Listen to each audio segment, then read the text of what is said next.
to food and economic prices. It's going to affect everything.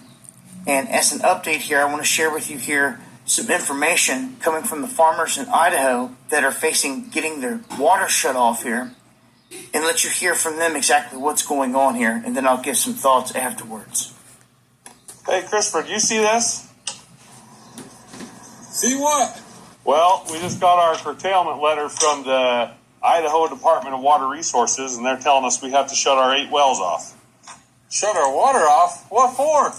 Oh, just a bunch of ridiculous stuff. Let's talk about it. Okay. So this is a letter that we just got. We didn't think we were going to be affected by this curtailment because most of our farm ground, all these sprinklers going back over here, most of our farm ground is surface water through canals. We do have 8 wells, but 2 of them are emergency wells, and I think we've converted 2 or 3 more over to surface water, but we do use 3 wells. We use 3 wells to water our crops. So they want us to shut our water off. This is from the Idaho Department of Water Resources, and they want us to turn our wells off. And it's not just us. So the Idaho water curtailment is affecting about 500,000 acres of farmland here in Idaho. So the problem is, and why this curtailment is happening, is because down in Twin Falls, there's the Twin Falls Canal Company. And they were getting a little short of water, so in 2015, they came up with an agreement of how much water the well users, the groundwater users could use.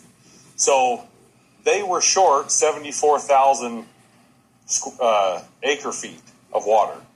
And they were short that in 2021. So from 2015 clear up to 2021, we were putting way more. It was more than double the amount of water we were using. We were putting back in the aquifer. Well, 2021 came along and there was a drought. And that drought caused us to use more than we used the same amount, but because there was less water that year, it was a hot, dry year, we weren't able to put as much back into the aquifer, and that's when they were short. So 74,000 acre feet is essentially 12 and a half days of water in their canal. So this canal that's down there, it waters 200,000-ish acres, and I think there's about 5,000 customers. Well, because they were short 12 and a half days of water, they want to shut off 500,000 acres of water and 6,400 customers' wells. That's kind of crazy. Yeah.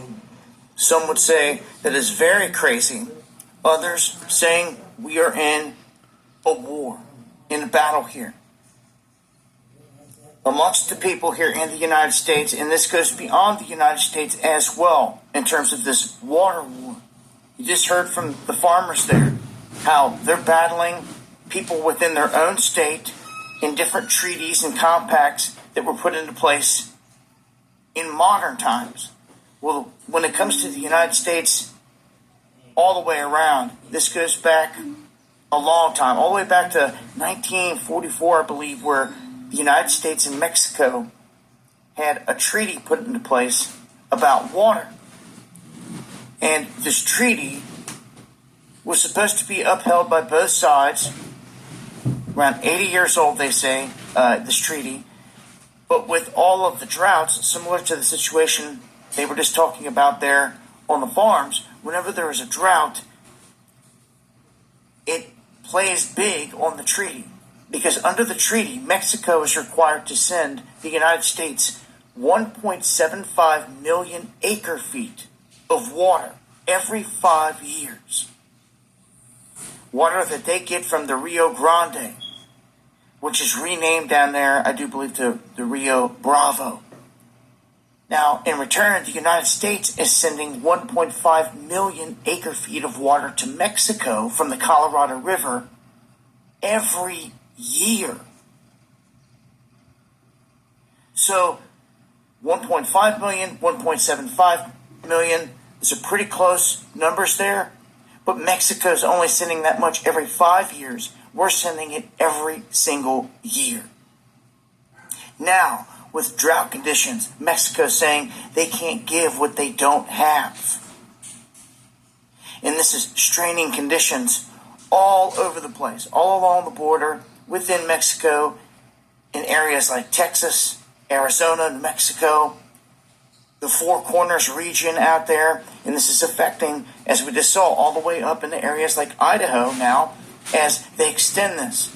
They are saying that if this continues, the crops will be decimated. This will decimate the economy, all the jobs, and everything in between. And it seems this is what somebody wants in this battle, and we cannot let it happen. But this is being fought on multiple fronts, coming from different avenues, and I think it's time people pay attention to this, and you start to do something to mitigate the damage. You maybe want to think about water catchment and things of that nature, and if you're even in a state that allows it, as crazy as that sounds, if you're in a state that allows you to survive. Yeah, well, this is where we're at. Join me for the live streams Monday, Wednesday, and Friday, 9 p.m. Eastern, where I cover this and a whole lot more. And make sure to stop by my channels on X and on YouTube to see if I'm dropping anything fresh, because they're probably not going to send you a notification for my stuff. Much love, y'all.